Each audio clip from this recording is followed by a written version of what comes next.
Desjardins est fier de présenter Les Dérangeants, le podcast de la nouvelle génération d'entrepreneurs au Québec. Quand les entrepreneurs ont besoin de soutien, chez Desjardins, ils ne dérangent jamais. Visitez desjardins.com/entreprise. Ils font le tour du monde. Signent de gros contrats. Écœurent pas mal de monde. Et nous racontent tout ça. Voici Les Dérangeants.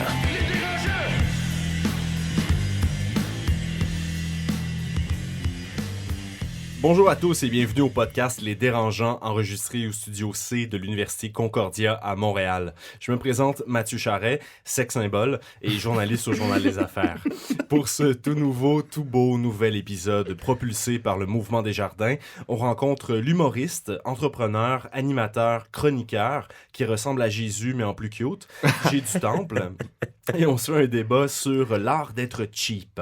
Dans notre panel de dérangeants cette semaine, j'ai le bonheur d'accueillir la déesse de la mode et de l'entrepreneuriat, la foudroyante Marie-Philippe Simard de Chic Marie. C'est vraiment bon, ça, Mathieu. C'est bon, hein? Quand même, ça j'ai sent travaillé bien fort. le niveau à chaque fois.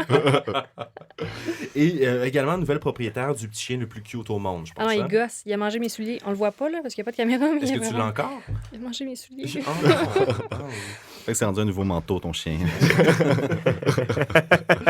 Et de notre généticien en résidence, le bouillant Étienne Crevier de Biogénique. Salut Étienne. Salut Mathieu, je suis fier de toi. L'été, t'as porté conseil. Et de notre côté anglophone, le non moins fougueux Noah Redler d'Arch-Innovation. Bonjour Noah. Bonjour, je veux une intro plus comme Marie. Ouais. C'est pas juste- La déesse de la mode, Noah Redler. Superbe, Noah Redler, comme tu dis, comme tu veux, ça fait plaisir. Madame, messieurs, tour de table, coup de cœur, coup de gueule cette semaine. Étienne? Mais je vais y aller avec un coup de cœur, juste pour faire différent, parce que là, j'avais une réputation de coup de gueule. Ouais, ça... Je suis pas sûr, là. Non, Vas-y. coup de cœur, j'ai eu la chance de voir Barack Obama. Si on se rappelle, en fait, cet été, la Chambre de commerce de Montréal métropolitain avait invité Barack à venir en conférence. Puis, grosso modo, c'était vraiment un bel événement. Le gratin était là. Tu sentais que tu devais être là. C'était vraiment... Mais c'est sa façon de vulgariser le problème des changements climatiques. Il disait, on n'est même pas en train de débattre de la solution. On est juste en train de débattre de si on veut s'acheter du temps.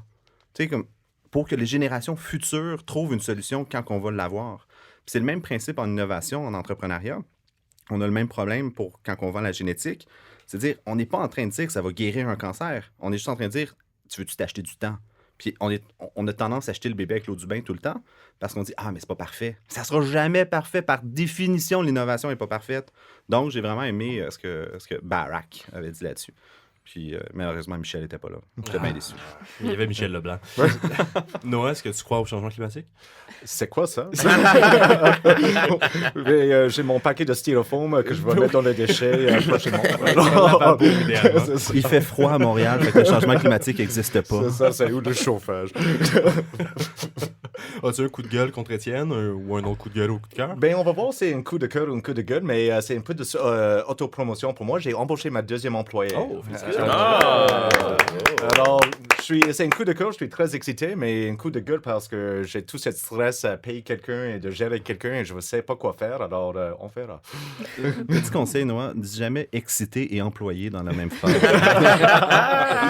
Étienne a déjà eu ce problème-là, puis c'est encore compliqué. C'est pour ça qu'ils doivent revenir au mois de mai pour son coup de cœur. Marie, coup de gueule, coup de cœur? Je sais pas si coup de gueule, coup de cœur, mais dans cette période-ci, on est en fin d'été, les gens sont comme contents d'acheter des vêtements. Fait que comme c'est super populaire, là, nous autres, on travaille beaucoup. Mais là, on travaille à un point où je suis tellement fatiguée que je suis comme constamment un peu buzzée. Fait que je sais pas si c'est un coup de cœur, je sais pas si c'est un coup de gueule, c'est un peu mon émotion. Tu en ce moment. consommes quoi? Rien, c'est bien fascinant. Mais en quoi Wow. c'est différent d'habitude? Pas cher. Non, c'est vraiment pire que d'habitude, c'est ça le problème. Fait que c'est peut-être le bébé chien aussi. Ah, c'est pour ça que tu t'es rendu à McGill tantôt, les comptes. Je suis à l'UDM, je suis comme, voyons les gars, vous êtes où? C'est long marché aussi, la colline, là, tu sais. Ben, merci tout le monde. On se fait une courte pause, puis on revient avec l'un des humoristes les plus occupés au Québec, Monseigneur Jay du Temple.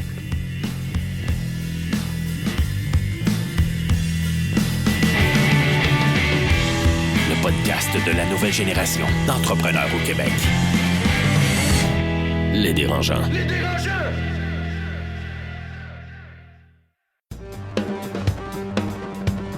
À l'école l'école de gestion John Molson de Concordia, nous formons la prochaine génération de propriétaires d'entreprises et de gens d'affaires. Nous offrons plusieurs cours, dont un certificat de 2e cycle en entrepreneuriat. Pour plus d'informations, concordia.ca/GCE.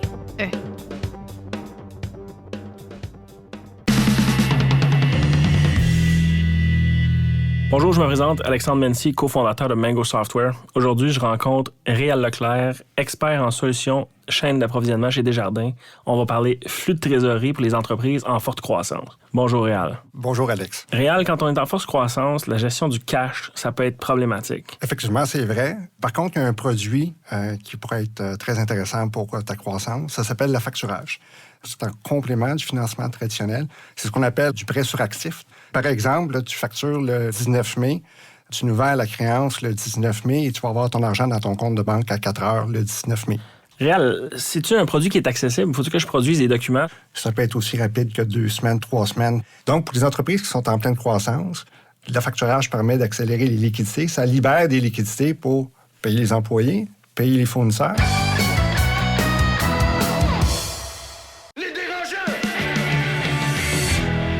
Les dérangeants.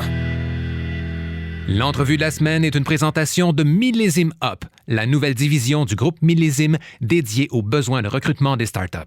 Pour en savoir plus, visitez millésimeup.com.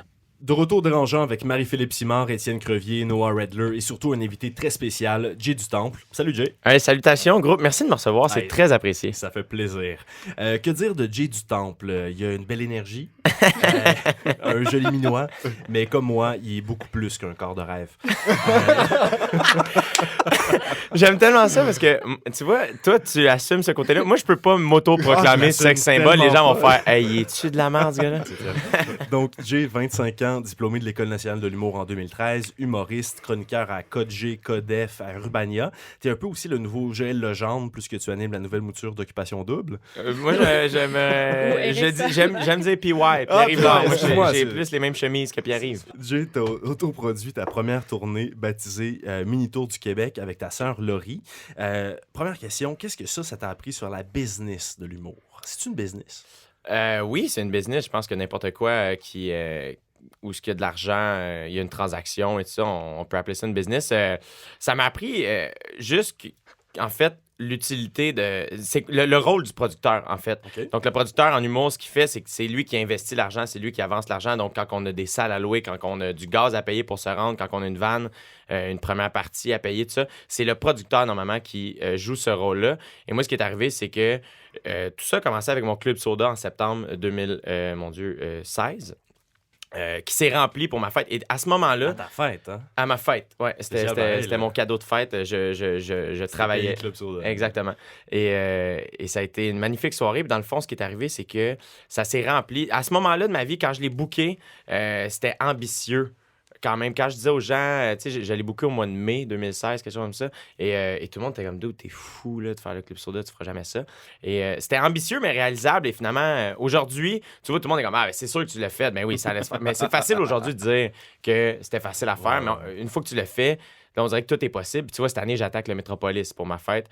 Et dans le fond, ce qui est arrivé, c'est que quand j'ai vu que le Club Soda s'est rempli, moi, tout le monde s'est mis à me demander, bon, what's next? Qu'est-ce que tu vas faire? T'sais? Ça sent bête. Exactement. Oui, ça s'en vient. On est en train de travailler là-dessus. Marie, je te paierai une loge. Ça va être l'année prochaine. Parce que les loges acceptent les chiens. Alors... Non, s'il vous plaît. Mais ça va être une loge où il n'y aura pas de souliers. Alors... Mais là, dans le fond, ce qui est arrivé, c'est que je me suis dit, les gens m'ont dit, ah, tu refais-tu le Club Soda? Et ça, je fais pas tout de suite. Et ça faisait un bout de temps que je voulais aller à Québec faire mon spectacle et tout ça. Fait que là, finalement, j'ai ciblé 8 villes du Québec où j'ai joué un peu plus souvent. Et je me suis dit, j'ai trouvé des petites salles. Fait qu'allant à Québec, Saint-Jean-sur-Richelieu, aller jusqu'à Baie-Comeau, Val-d'Or. Et là, on a booké ça. Et quand je l'ai annoncé, à ce moment-là, je me suis dit, je vais faire le mini-tour pour me pratiquer parce que j'étais habitué de faire des 15 minutes, des demi-heures. Et là, faire un one-man show, c'est 1h30. C'est vraiment comme si un sprinter se met à faire des marathons. C'est pas du tout le même training. Et moi, je le voyais vraiment comme ça. Fait que je me suis dit, ben, m'a pratiqué à le faire avant de demander aux gens plus d'argent pour venir voir ça. Techniquement, je suis un beginner. J'ai fait ça une fois, c'était au Club Soda. Donc, et là, finalement, ça s'est rempli partout. Sell the dream. Et là, j'ai fait, OK, dans le fond, c'était très direct comme lien. J'ai invité mon public à venir voir le show. Ils ont acheté des billets, ils sont venus. Fait que j'ai pas eu à passer par personne d'autre. Et là, c'est là que moi, ma soeur, on a fait « Ah, mon Dieu, mais là, on est plein partout. Ben là, qu'est-ce qu'on fait? Ben là, on va ajouter des dates. » Et là, entre-temps, on a eu des offres de producteurs. Puis là, ben, la question que je leur ai posée, que j'avais jamais posée avant, c'est de dire « Ben, qu'est-ce que tu pourrais m'offrir de plus que je suis pas capable de m'offrir en ce moment? » Puis souvent, la réponse était comme « Ah, ben, tu sais, nous, on a un historique avec les salles. Tu sais, ben, c'est le lien avec les salles. Nous. » Puis je suis comme « OK, mais nous, on est en train de le développer. Ma soeur, elle appelle. Quand j'arrive là, les salles sont super contents parce qu'on a vendu nos billets. Ma soeur est polie et courtoise, donc elle les envoie pas chier. Fait que quand j'arrive, c'est comme « Ah, bon, il est fin. » Et donc, tout le monde est content. Et chaque salle qui nous accepte une première fois, une fois que le lien est fait puis qu'ils voient le show, à chaque fois, je suis débarqué de scène puis en fait, hey, c'est quand tu reviens, tu sais. Fait que là, je suis comme, OK, mais ça, le lien avec les salles, on est en train de le développer, puis la plupart des salles sont bien open. Fait que what else? Puis là, il fait, ah, ben de l'argent. Puis c'est là qu'Occupation Double est arrivé dans ma vie et que ça a penché dans la balance, sincèrement, dans ma prise de décision, de dire, ben si je veux vraiment. Parce que moi, ce que je faisais, c'est que chaque show me permettait d'en faire 3, 4, 5 autres. Dans le fond, l'argent que je faisais avec un spectacle, je le réinvestis dans la tournée, donc je le mets pas dans mes poches. Je l'utilise pour louer d'autres salles. C'est pour ça que t'es en T-shirt. C'est pour ça que je suis en T-shirt et que j'ai rose, pas de culotte. Je m'excuse. Hein. Et dans le fond, fait que c'est ça. C'est là que je me suis mis à OD dans ma tête. C'est l'argent qui me manquait peut-être pour possiblement financer ma tournée. C'est sûr qu'on vient au dé, mais je veux qu'on parle du rôle du producteur. Certainement. Es-tu en train de nous dire que ça sert absolument à rien? Ben, tu vois, je suis invité sur un podcast d'entrepreneurs. Visiblement, j'ai ce côté-là en moi. Ouais. Ma sœur aussi. Ma sœur a racheté les entreprises de mes parents avec son mari. Elle gère ma carrière avec moi. Mes parents ont une entreprise qui est le domaine Saint-Jacques, un vignoble. Donc, ça coule dans nos veines chez nous. Fait que t'es comme un bon vin, finalement. Je suis un excellent vin. Un pinot noir de Saint-Jacques-le-Mineur sur la 15 Sud, sorti 29. Merci pour la bouteille, d'ailleurs. Et donc, je pense que... Je dis pas qu'un producteur est pas nécessaire. Je dis juste que moi, c'est un rôle que j'aime jouer. Évidemment, c'est beaucoup plus de travail. Parce que là, c'est moi qui dois dire à Laurie, OK, mais on va aller là, on va faire ça. Tu sais, le Métropolis, c'est mon idée. Le c'est de la liberté, par exemple. C'est de la liberté, absolument. Mais la liberté, oui, je suis tout à fait d'accord avec toi. Et c'est ce que j'aime aussi de ça, parce que je choisis les salles où je me produis. Je choisis du matériel que je fais aussi. Il n'y a pas de producteur qui va me dire, ouais, ta petite joke d'Harry Potter, là, tu vas m'enlever ça tout de suite. Ils peuvent te dire d'enlever des jokes? Ouais, ben ça dépend des producteurs, ça dépend de l'artiste. T'sais. La plupart des producteurs, c'est des chic types ou des chic dames. Chic Marie. Regarde, le gars, il plug tout le monde! Mais souvent, il y en a aussi qui vont te le dire si, ouais, ça m'intéresse. Techniquement, la personne qui investit, il y a un mot à dire aussi. Mais j'imagine que vous apprenez ça à l'école de l'humour de toute façon. Non, mais c'est ça qui me surprend. Ben, en fait, peut-être que ça change parce que quand même, les cours à l'école de l'humour évoluent rapidement.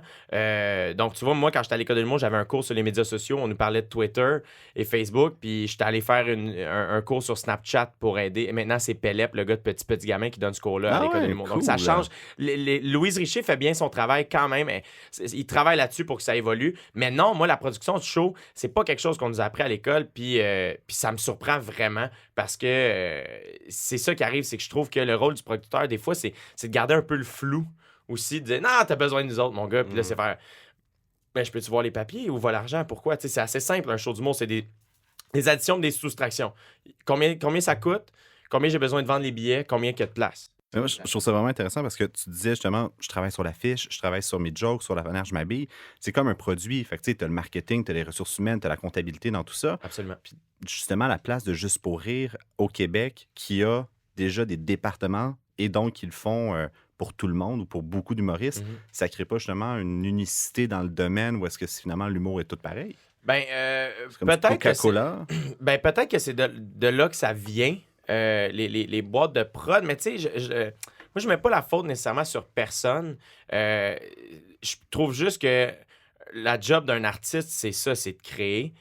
Puis dans ma tête, des entrepreneurs, c'est des gens qui créent aussi. Tu peux être créatif même si t'es comptable. Fait que moi, c'est juste que je crée des jokes, je crée des shows, je crée des concepts, je crée des shows télé, whatever. Fait que Ça dépend à quel point tu veux être impliqué là-dedans. Il y en a qui veulent juste être auteurs et c'est bien correct. Ils deviennent des ouvriers puis ça fait partie du travail. Tu sais, moi, quand mes parents, tu sais, mon père a un vignoble, ben, ça prend du monde qui travaille dans le champ pour faire du bon raisin pour qu'on puisse le vendre, le vin. Tu sais. Fait que je pense que ça dépend de l'implication. Mon père, dans sa business, il aime autant travailler dans le champ que de vendre la bouteille. Tu sais. Puis en même temps, tout le monde est utile dans le business. Tu sais. S'il n'y a pas de tech de son, moi, j'ai pas de job. Tu sais. Mais en même temps, s'il n'y a pas d'humoriste, tout ça, le festival n'existe pas. Fait que moi, c'est un peu là l'idée de dire, je blâme pas personne. Je trouve juste que. T'sais, on est en retard un peu sur comment ça marche ailleurs. Ouais. Puis c'est là où je trouve que en ce moment, les meilleurs shows d'humour se passent au Québec, se passent au Bordel Comedy Club. Et c'est la version la plus pure de stand-up. Il n'y a pas de musique d'entrée, il n'y a pas de musique de sortie. C'est du stand-up. Voici un tel, voici une telle, applaudissements. Hey, bonsoir, ça va, puis on part. T'sais. C'est à l'américaine un peu. C'est à l'américaine, mais c'est là que ça vient, le stand-up. Puis aussi, tu vois, en même temps, nos galas, des fois, ça donne des merveilleux. Tu sais, moi, mettons, cet été, j'ai fait le gala de Phil Roy à Québec. Mais tu sais, de la manière que ça s'est fait, j'avais pas envoyé de texte. Phil, j'ai fait comme crime, on fait un gala pour les moins de 35 ans. Comment ça se fait que t'as pas envoyé de texte? Comme je savais pas que ce gala-là existait quand ils ont demandé d'envoyer des textes. Ben, j'ai juste fait, OK, ben, t'as-tu un numéro pour ça? Ouais, certain. Hey, j'étais allé au Bordel, Phil, puis l'auteur du gala sont venus voir le number. Je suis débarqué de scène, en fait, ça fit, viens-t'en. Puis c'est pour ça que je suis tellement heureux de l'avoir fait comme ça parce que c'est supposé d'être comme ça. Fait que vous entraidez, il y a une camaraderie, une fraternité entre les humoristes qui poussent tous vers le haut. Absolument. Il y a compétition parce que vous compétitionnez contre le même budget dans la poche du client, finalement. Ben, tu vois, je pense qu'il y a une grande fraternité. Mettons, le gala des refusés, ça part en 2015. On était 7 gars. Ça a donné que cette année, on était que des gars. Décidés entre gars, hein, c'est ça. Mais les 7, on s'était fait refuser aux auditions. Les filles avaient toutes été prises parce qu'elles étaient trop bonnes. Bonne réponse! Et dans le fond, j'avais vu que ça avait beaucoup affecté les gars de ne pas avoir été pris, même pour les auditions, pour défendre nos numéros. Et de là, l'idée du gala des refusés est arrivée. Donc oui, il y a une fraternité. Moi, quand j'ai eu l'idée, évidemment, j'ai amené mes chums avec moi. Après ça, à ZooFest, ma première année ZooFest, c'est 2014. J'ai fait un 2 fois 30 minutes avec Catherine Levac. Ma première partie en ce moment, c'est David Bocage, qui est un de mes amis que je veux donc aider. Fait qu'évidemment, quand je suis au Métropolis, ben, j'ai invité Dave Bocage à ouvrir, j'ai invité Adib à ouvrir, puis Sam Breton à ouvrir. On est plus que pas assez parce que pourquoi je vivrais ce trip-là tout seul, tu sais? Fait que oui, il y a beaucoup de fraternité. Évidemment, quand il y a quelqu'un du lot qui pop plus rapidement, tu sais, Catherine Levac, quand ça a explosé ses trucs, des fois, elle se sentait pas bien dans certaines loges parce qu'elle sentait une jalousie. Je l'ai vécu aussi il y a pas si longtemps, mais rapidement, ça passe. Okay. Tu sais, à un moment donné, on est tous là pour juste faire des jokes. On a toutes les mêmes angoisses. Puis on s'entend, c'est juste des jokes. Là, fait que, il y a personne qui meurt. Il y a de la compétition, oui, mais je pense qu'il y a plus de fraternité que de compétition. Souvent, c'est quand tu sais pas comment ça marche, c'est facile de pas trop t'en faire avec ça. Maintenant, je sais, chaque show, je sais combien ça me coûte. Je sais exactement, puis... Tu sais, mettons, je suis allé à Bécomo, puis tout le monde était... Je faisais une salle de 100 places là-bas. Là. C'est pas... Mais tu chargeais 20 000 là. Non, c'est ça. Ils m'ont eu pour vraiment pas cher. Puis je faisais pas d'argent. J'avais ma première partie, j'avais mon directeur de tournée, j'ai payé des repas, j'ai payé le gaz. La bière. La bière, voilà. Marie, c'est très important. Mais on n'est pas drôle à jeun, là, tu sais. Mais souvent, les humoristes, beaucoup d'humoristes me disaient, ben voyons donc, tu vas descendre à Bécomo pour un show, tu sais. Puis je suis comme, moi, dans ma tête, tout ça, moi, je vais faire des jokes jusqu'à ma mort, tu sais. Fait que moi, dans ma tête, tout ça, c'est un investissement. C'est de dire, ouais, là, aujourd'hui, je fais une salle de 100 places, puis je vais revenir peut-être avec 50$ dans les poches. Mais dans un an, même pas, on l'a déjà booké. Je fais la grosse salle à Bécomo, puis probablement que ça va se remplir parce que j'étais allé à Bécomo 4-5 fois, plus que les autres, faire des shows dans des petites salles, puis le mot se passe, le bouche à oreille, c'est fou comment ça marche en humour encore aujourd'hui. Simon Leblanc en est la preuve. Simon Leblanc a fait aucune promo. Il y a un producteur qui est Faneuf, qui est un excellent producteur. Donc, lui, il a investi le peu d'argent qu'il avait à investir. Mais Simon a commencé dans une salle devant 6 personnes. Puis il a réussi à y remplir Albert Rousseau maintenant. Là, fait que... Je t'écoute, puis la métrique que tu as l'air d'utiliser, c'est le nombre de billets vendus. Tu sais, puis on disait Louis-José Hood, par exemple, a vendu quoi? 350 000 billets? Il a tapé le million, là, on le sait. En carrière. En carrière. Mais tu sais, parce que moi, tu me parles comme entrepreneur, tu dis, hey, j'ai vendu 100 000 unités ou j'ai vendu, tu sais, je fais 3 millions de ventes. Ouais, mais si ça t'a coûté 2,999 millions faire tes ventes, comme c'est pas une bonne business. Fait que vous parlez souvent en place, mais en rentabilité, tu fais-tu du cash en humour? Mais tu vois, moi, je pense que c'est là peut-être que même en posant ta question, tu m'as comme allumé. Je pense que ce que j'ai réalisé, c'est que j'ai ouvert pour d'autres humoristes qui comprenaient pas. Tu sais, il y a bien du monde qui font comme, hey, j'ai vendu tant de billets, puis j'ai pas fait d'argent. Puis moi, je suis comme, mettons, il y a du monde que je sais qu'ils ont dit, hey, nous, là, pour ta tournée, on vise 25 000 billets. 25 000 billets, c'est une petite tournée au Québec. Mais ça va, je pense on s'en va vers là. Des petites tournées, des petites salles, mais rentables. Mais dans le temps, encore aujourd'hui, faire une tournée de 25 000 billets, c'est pas rentable.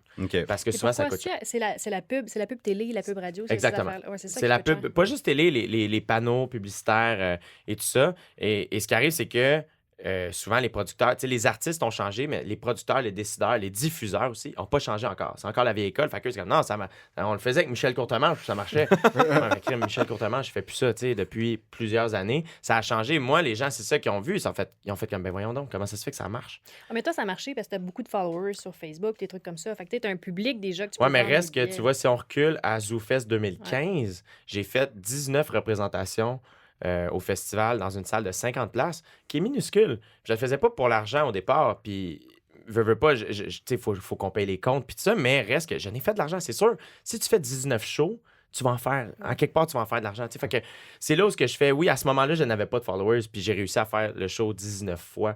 Puis les gens se rappellent, quoi, il a fait 19 représentations? C'était écrit en dessous, ouais, c'était une salle de 50 places. Mais les gens voient le 19 représentations. Fait que c'est là où ce que, aussi, j'ai vu des producteurs, des fois, faire, hey, on vise 25 000 billets. Parfait. Excellent. Et là, il atteint, hey, il a vendu 30 000. Hey, dans le fond, je suis content comme artiste, j'ai topé ça. Ouais, non, on n'est pas content. On n'est pas content. On n'a pas rentré dans de l'argent. Mais ce qu'ils visaient était pas rentable. Puis moi, c'est là que j'ai fait, mais il me semble que c'est relativement... Vise quelque chose qui va être rentable. Ouais. C'est là que j'ai pas compris. Puis c'est là aussi où je me suis mis à le faire moi-même, un peu, d'après moi, inconsciemment. Puis ce qui est arrivé, c'est quand j'ai vu que le mini-tour s'est mis à sold out partout, ben j'ai fait, on va continuer jusqu'à temps que ça fasse plus de sens. Puis ça en fait encore aujourd'hui. Donc c'est pour ça que maintenant, je me suis lancé le défi de faire... Je me suis assis avec ma soeur un moment donné quand on s'est mis parce qu'on se book tellement d'avance. Les choses bookent vraiment. Tu vois, là, on a booké en mai 2017. On a booké une option sur octobre 2018 au Théâtre Maisonneuve de la Place des Arts. T'es sérieux? Possiblement pour une première. C'est pas encore le Centre Bell, mais c'est correct. Le Centre Bell, on le vise pour le 2020. Si M. Evenko est à l'écoute, M. Monson. Ça va être Occupation Double au Madagascar. C'est ça.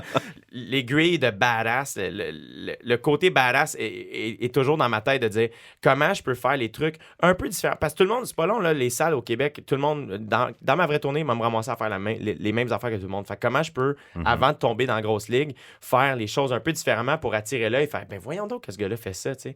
Puis je trouve que ça aide. Ça fait parler parce qu'on va dans des sentiers un peu moins battus. Puis c'est là, je trouve que peut-être que ça fait... C'est probablement pour ça que je suis ici aujourd'hui, tu comprends? De parler de ça. Tu sais, le devoir s'intéresser à moi, les affaires, tout ça. Fait que c'est là où ce que je fais, I guess que jamais un humoriste s'est mis dans cette situation-là.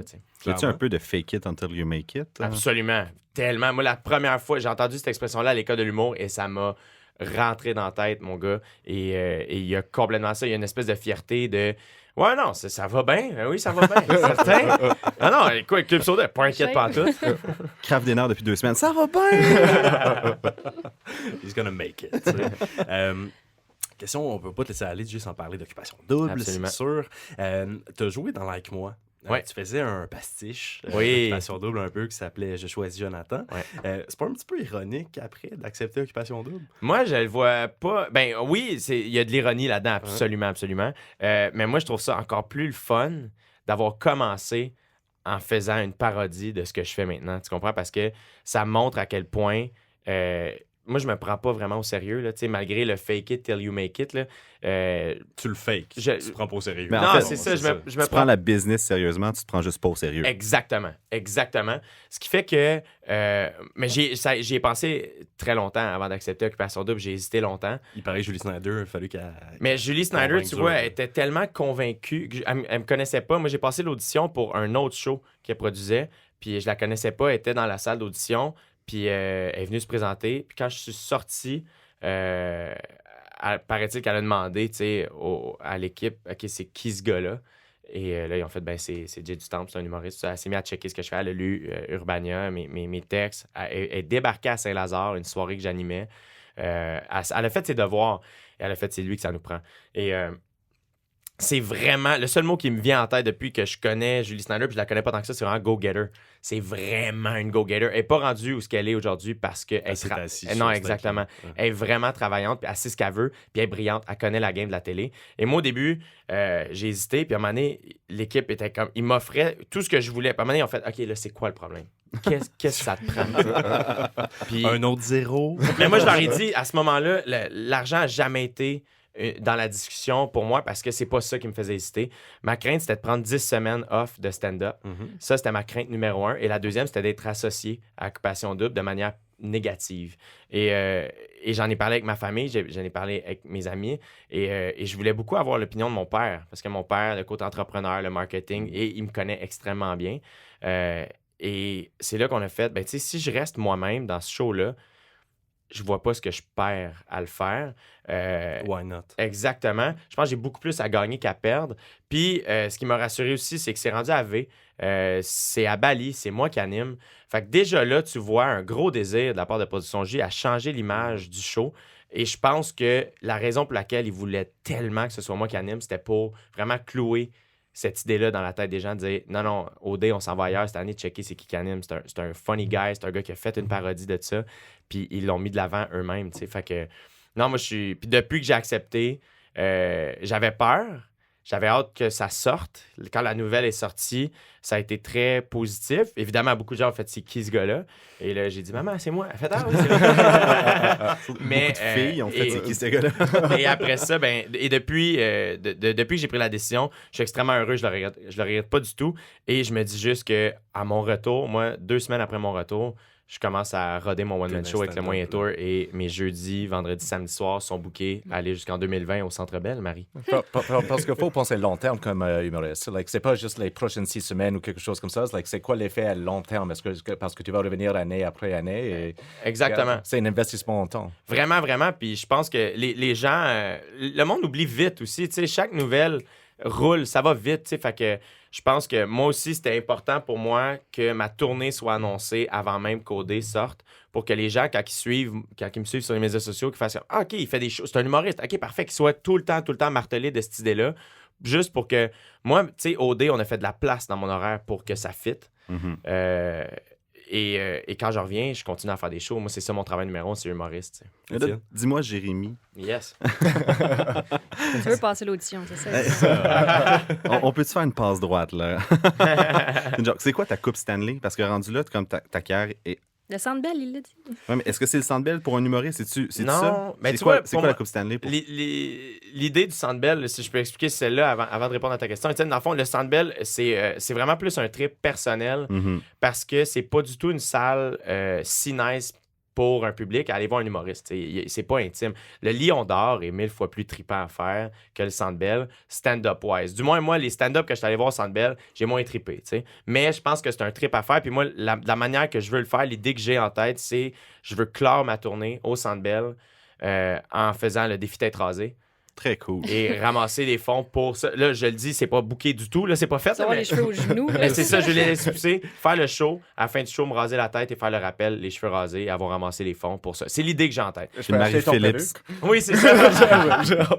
Marie-Philippe s'engage à être là aussi. Avec mes cheveux. Je les ai coupés, hein. Je les ai donnés pour eux. C'est tellement fin.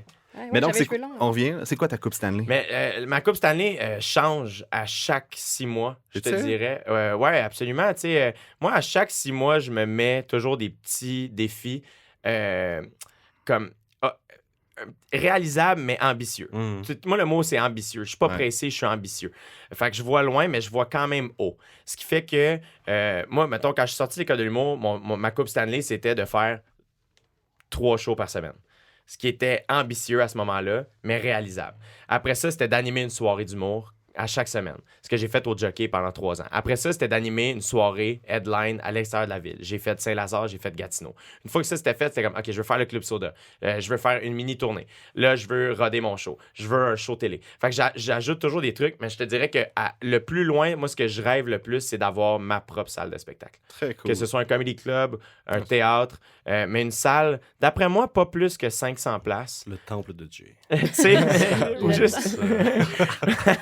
Ou juste, je l'aurais appelé le Temple, mais je pense que c'est un bar de danseuses à Trois-Rivières. Super place. Hein. Ouais. Un gros merci, Jay, d'être venu faire un tour avec nous. Puis, écoute, s'il y en a qui choisissent Jonathan, nous, on choisit Jay du Temple. Hey, merci tellement de l'invitation. Et félicitations. C'est une expression que je dis souvent, mais là, je le dis très honnêtement. Félicitations pour l'ensemble de votre œuvre, les amis. C'est magnifique ce que vous faites. Vous avez un Bravo. beau projet. Oui. Un programme. Merci beaucoup. Donc, on fait une courte pause, puis on parle par la suite de l'art d'être cheap. Le podcast de la nouvelle génération d'entrepreneurs au Québec. Les Dérangeants.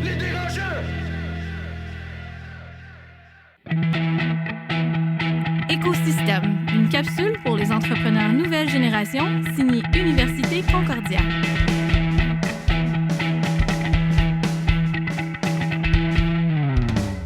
Bonjour, je suis Charles Beerbrier, entrepreneur en résidence, Banque nationale, pour l'école de gestion John Molson à l'Université Concordia. Une question que les jeunes entrepreneurs me demandent souvent est qu'est-ce qui était mon plus grand obstacle pour partir mon entreprise? Alors pour moi, le plus grand obstacle pour partir mon entreprise était vraiment la phase initiale du démarrage. C'était un immense projet et j'ai vraiment dû diviser chaque tâche en plus petites tâches, puis les accomplir une par une. Pour plus d'informations, concordia.ca/GCE.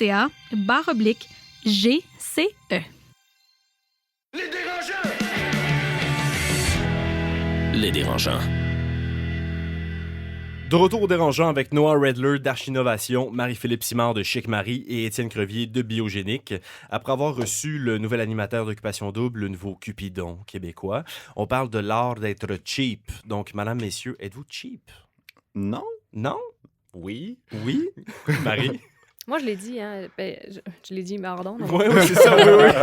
On t'enregistrait à ton insu. J'en parlais. Moi, je suis pas cheap, mais je négocie en tabac. OK, tu négocies fort, Ouais, pas mal, toi. pas mal, OK. pas mal, pas mal. Donne-moi un exemple. Tout, partout. M'en vais à l'épicerie, négocier banane. Tu négocies pas. Ça se fait. non. T'es chez Sport Expert, là, je t'en donne 110 Des raquettes de tennis, 2 piastres. Fait que c'est toi la fatigante après que j'attends à l'épicerie. C'est ça. la classe. Bon, OK. puis non, mais je négocie. Puis je faisais pas ça, hein. C'est drôle, on peut en parler, mais je faisais pas ça au début. Au début, je négociais pas en tout. J'étais comme, OK, tu veux me charger $1 million pour ça, pas de problème. Mais là, finalement, je négocie plus. Mais j'imagine qu'il y a des bons puis des mauvais cheap. En fait, il y a des bonnes dépenses puis il y a des mauvaises dépenses. C'est quoi des mauvaises dépenses quand on se lance en affaires? Ben, en fait, moi, je vais être très honnête, là. Je pense que quand je me suis lancé en affaires, j'étais naïf. OK. Puis je pensais que tout le monde voulait m'aider. Puis j'ai dépensé en fait, le premier 20 000 $ de la compagnie, il est passé en bureau d'avocat. Puis sans rancune, Marie, je sais que tu es avocate, mais ça a été Blakes qui ont dit « Ah oui, mais tu as besoin d'une incorporation avec un livre des minutes. » 20 000 piastres. Mais 10 000 C'est là-dessus, cher? puis un autre 10 000. Mais finalement, puis là, il m'avait dit « Ah, incorpore-toi, fais ton... » Je recommence. Il m'avait dit « Fais ton incorporation sous la loi québécoise, finalement canadienne. » Finalement, on est retourné sur la québécoise. Puis Puis en sincèrement... Chine, aux États-Unis. Exact. Puis non, sincèrement, du bon cheap, je pense que c'est ce qui est focus sur le plan. Puis quand t'es pas dans le plan, fuck off, tu dépenses pas une scène, puis tu négocies tout. Parce que tout ce qui est à accélérer ton plan, go for it. Mais moi, les bureaux d'avocats, les bureaux de comptables, sincèrement, j'ai dans le cul. Mais c'est drôle parce que la littérature dit souvent que les dépenses à faire, là, qui sont les plus importantes, c'est justement ça. C'est la comptabilité, qu'elle soit la plus saine possible et non pas créative, là, et les bureaux d'avocats. T'sais, d'avoir un bon avocat, c'est assez crucial, en fait. Fait que est-ce que c'est un mauvais choix de bureau, Étienne? Mais Qu'est-ce que t'en penses, Marie? mon père m'a toujours dit, il n'y a rien qui coûte plus cher qu'un avocat qui coûte pas cher. OK. Fait que ça, je suis d'accord OK. sincèrement avec ça. Mais par contre, est-ce que tu as besoin de la Cadillac pour quand tu pars en affaires ou une Honda Civic fait la job pour te rendre du point A au point B? Puis souvent, le problème des entrepreneurs, c'est qu'on ne sait pas qu'est-ce qu'on a besoin. Marie, t'es avocate? Ouais, mais ça coûte cher. Moi, je me serais pas engagée. Disclosure. Coûte trop cher? Oui. Mais tu sais, moi, puis on a parlé de négociation, mais il y a 6 mois, j'avais besoin de... Non, il y a 1 an, j'avais besoin d'un nouveau cabinet comptable. J'ai voulu aller voir des gros cabinets comptables parce que ça amène une crédibilité, surtout quand tu lèves de l'argent, tu fais du financement. Moi, je peux te faire ça en dessin. C'est ça. Pas de problème. Le chien, j'ai une calculatrice. Puis ce que j'ai fait, qui était malin, c'est que je suis allée voir les 4 gros à Montréal. Je leur ai dit, OK, fais-moi une soumission.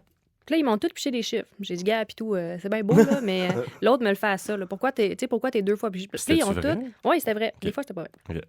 Mais ils ont tout... Oui, c'était vrai, sauf des fois. Sauf des fois au chalet. Mais ils ont tous mutuellement descendu parce qu'ils veulent les startups. Tu sais, en ce moment, c'est une manne là, pour les cabinets comptables, les cabinets d'avocats. Fait qu'ils ont tous descendu, puis finalement, on a eu un deal qui est vraiment bon, puis qui est encore super bon aujourd'hui. Mais à chaque fois que j'ai quelque chose à faire avec mes cabinets d'avocats et mes cabinets comptables, je refais faire des soumissions. Puis si je vois que c'est trop cher, ça se peut que j'aille ailleurs. Fait que c'est plate pour eux, mais ça fait partie de la game. Puis mais à ça date, prend du temps, par exemple. Fait que c'est-tu une temps. perte de temps, non? Non, c'est vraiment pas une perte de temps parce que, tu vois, j'avais besoin d'une mission d'examen pour mes états financiers. J'ai une soumission à 10 000 $, j'en ai une autre à 5 000 $. Mais tu vois, c'est 5 000 $ qu'on vient économiser. C'est cher de l'heure là, que tu négocies. Ça fait une partie de ton char, dans le fond. C'est ça. C'est ça. Ouais. Ben, moi, je suis une fanatique de cash flow. Alors, je pense toujours 6 mois, 1 an plus long. Et juste pour respecter le thème aujourd'hui avec Jay, j'ai commencé ma carrière travaillant à Juste pour rire. Tu faisais du stand-up? Non, non.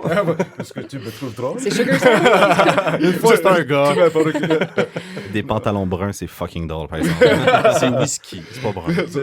Non, ma première vraie job, c'était responsable de logistique pour le festival Juste pour rire. Et j'ai commencé, et une chose, je sais pour le festival, les budgets sont hyper tight. Et on doit accueillir plus que 5000 personnes, arranger les vols, les déplacements, tout ça avec des budgets. Alors, soit doit être vraiment créatif et il faut dépenser tout cet argent dans 4 mois. Alors, il faut vraiment prévisionner. Et c'est ça qui m'avait appris, OK, voici tous les petits trucs qu'on peut faire pour vraiment pas payer, pour réduire les coûts, pour trouver d'autres options.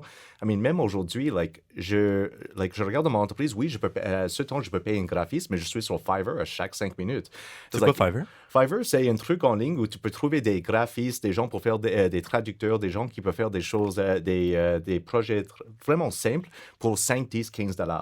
Et c'est des gens qui sont à Pakistan, ils sont en Inde, ils sont à travers le monde. Alors, ils adorent ça. Il y a un bon versement de 10-15 $ pour un petit projet de jour. Et pour eux, ça représente un bon salaire. Et ils font des jobs corrects, mais j'adore ça. J'ai toujours trouvé des façons de ne pas dépenser parce que moi, je veux avoir du cash flow, je veux avoir de l'argent dans la banque parce qu'on ne sait jamais quand il y a une crise. Alors, pour moi, c'est pourquoi je dis ce parce que j'haïs dépenser. Et chaque fois quelqu'un me dit, oh, tu vas payer pour ça, non. Je vais trouver une autre façon. Dans la production, dans l'événement, et même avec mes clients, je veux trouver des façons pour couper des dépenses, pour offrir le même service qui me coûte moins cher, parce que c'est plus d'argent dans ma poche et je peux investir, je peux être plus relax, je peux vivre une meilleure vie. C'est juste que les startups aujourd'hui, dans le domaine technologique, c'est une partie de winner takes all. Tu sais, le premier au marché, c'est lui qui ramasse.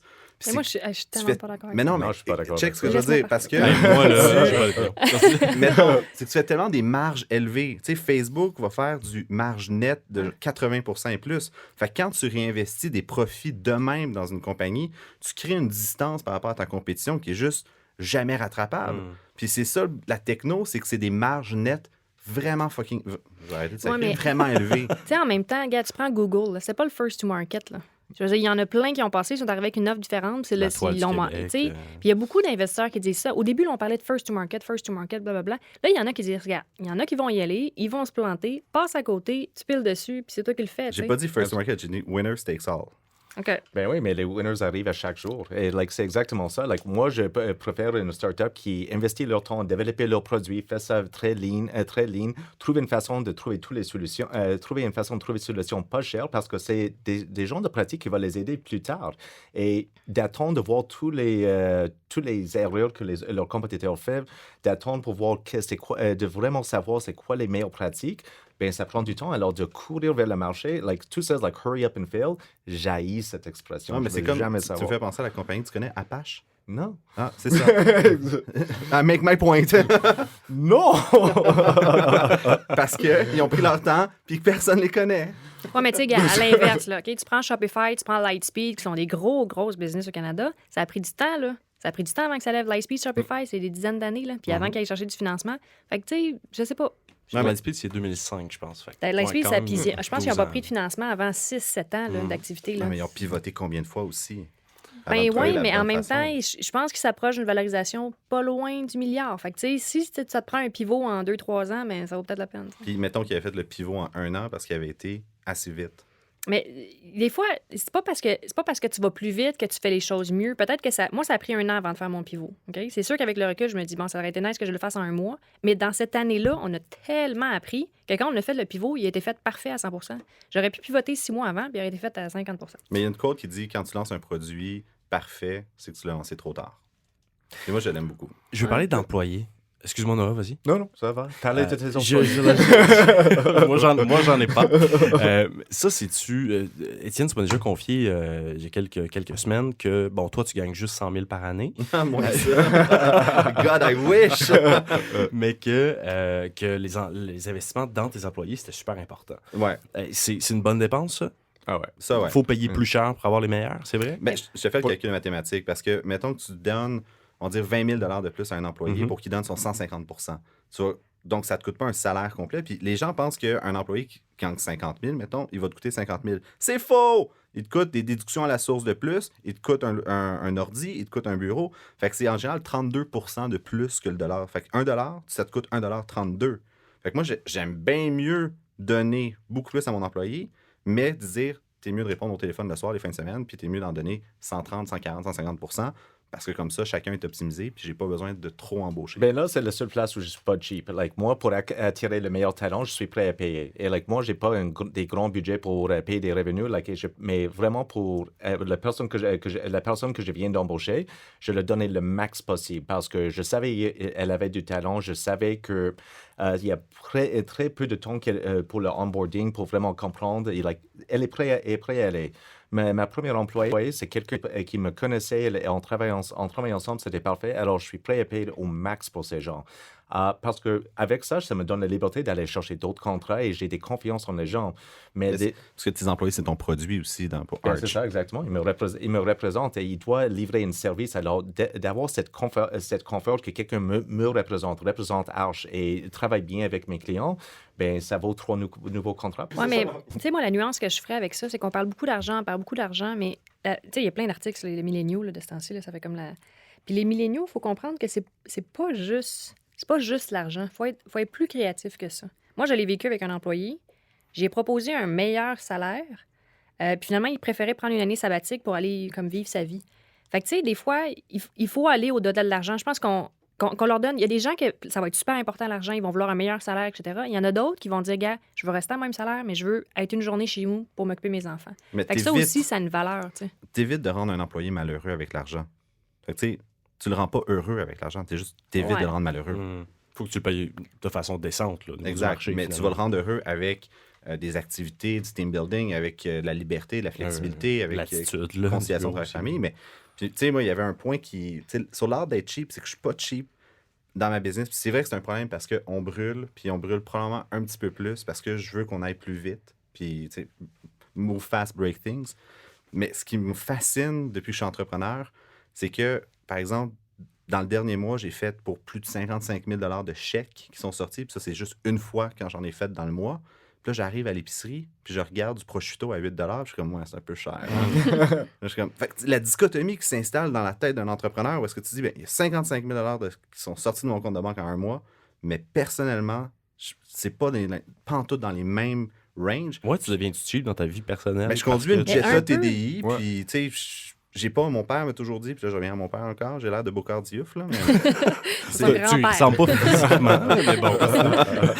Il m'a dit, t'as-tu envie d'avoir l'air riche, t'as envie d'être riche? Puis moi, j'ai envie d'être riche, j'ai pas envie d'avoir l'air riche, donc c'est sûr que je vais couper sur ce qui est pas important. Puis ça vient à ce que j'ai dit, t'es-tu focus? Marie?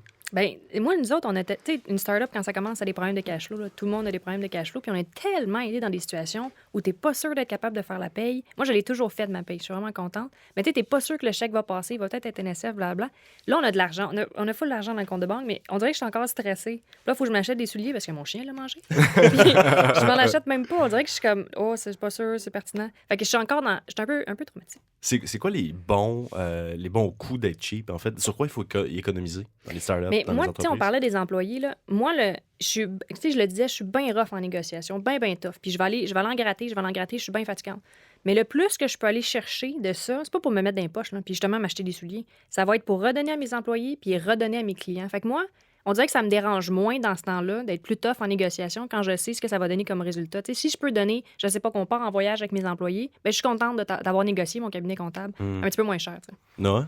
Moi, je trouve que le grand erreur que j'ai vu bien d'entrepreneurs faire, c'est d'investir dans les meubles et de faire beau le bureau et de vraiment faire le show que oui, je suis riche, j'ai tout ça, donner l'image du succès. Ça, c'est une erreur. Achète une table IKEA, trouve ça sur le trottoir, amène ça dans le bureau, faites qu'est-ce qu'il faut. Parce que ça vous donne rien. Je vous garantis, d'avoir des meilleurs meubles, ça ne donne rien. Ben, hormis pour les puces de lit, là, des fois. Ouais, c'est ça. Ça peut. Juste ça, mais... Ben, moi, il y a une catégorie, puis on est là-dedans dans le budget, c'est les frais de vente et admin. Où est-ce que ça, c'est le moins possible. Tu investis pour ton produit, tu veux avoir quelque chose à offrir sur lequel tu es fier. Mais après ça, tout le management, toute la gestion d'une business, tu veux être lean. Fait que à chaque sou qu'ils dépensent, que ce soit pour des frais de déplacement, de l'Internet, des intercos, non, moins possible parce que ce qui parle, c'est la marge brute, la marge nette. Si tu es capable de dégager du bénéfice dans une business, c'est là. Puis souvent, on a trop le réflexe de dire d'être des machines à subvention, les startups. Il faut arrêter ça. Il faut que tu aies une business tout seul qui marche. Fait qu'il faut être cheap pour le produit. Là où ça compte, dans le fond. C'est très vague, là. C'est très inspirationnel. Il faut donner son 110 mais... Là où ça compte. Il faut s'acheter une Porsche là où ça compte. OK, fine. Donc, c'est déjà terminé pour cet épisode des Dérangeants en mode occupation double.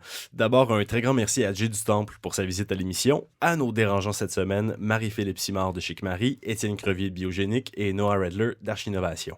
Un grand merci aussi à l'idéateur Hugues Chandonnet, au Mouvement des Jardins et à l'Université Concordia pour leur support. Bien sûr, on nous suit dans Journal Les Affaires, sur la page Facebook des Dérangeants et de Les Affaires. Venez commenter, réagir, on aime ça vous lire. C'était Mathieu Charret, journaliste à Les Affaires. On se retrouve la semaine prochaine. Le podcast de la nouvelle génération d'entrepreneurs au Québec. Les Dérangeants. Les Dérangeants!